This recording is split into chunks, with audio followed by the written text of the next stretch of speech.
జరిగిన విషయం చెప్పి నేను పూర్తి చేస్తున్నాను. ఒక ధనవంతుడు పురోహితుని పిలిపించి సత్యనారాయణ పూజ ప్రారంభం చేశాడు. ఇంట్లో సత్యనారాయణ పూజ లక్షలు ఉన్నాయండి.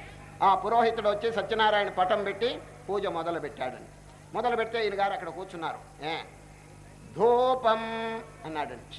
ధూపం అంటే 16 ఉపచారములు ఉంటాయండి దేవుడికి. ఈ ధూపం అంటే అగరొత్తులు వెలిగించాలి. ఇంట్లో కావాల్సిన అగరొత్తులు ఉన్నాయండి. కానీ ఈయనకి భలే సోమరండి. ఈయన అటు పోయి తేవటానికి బద్ధకం చేత, ఏమండి పూజారి గారు, పురోహితుడు గారు కంటిన్యూ చేయండి, ఏదో చేసేయండి.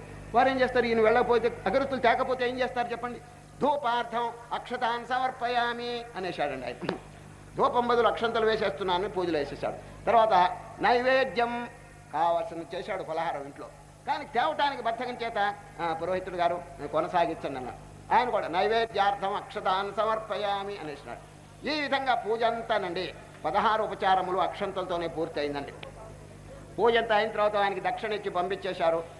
భార్యకి కష్టం వేసిందండి.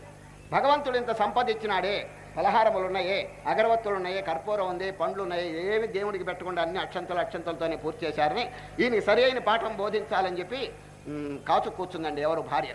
సరిగా పూజ అంతా అయిపోయిన తర్వాత భోజనానికి వచ్చాడండి వంటశాలకి. ఎవరు ఈ ధనవంతుడు వచ్చి కూర్చున్నాడు, పేటేసుకుని కూర్చున్నాడు. ఇక భార్య ఇస్తరు వేసిందండి.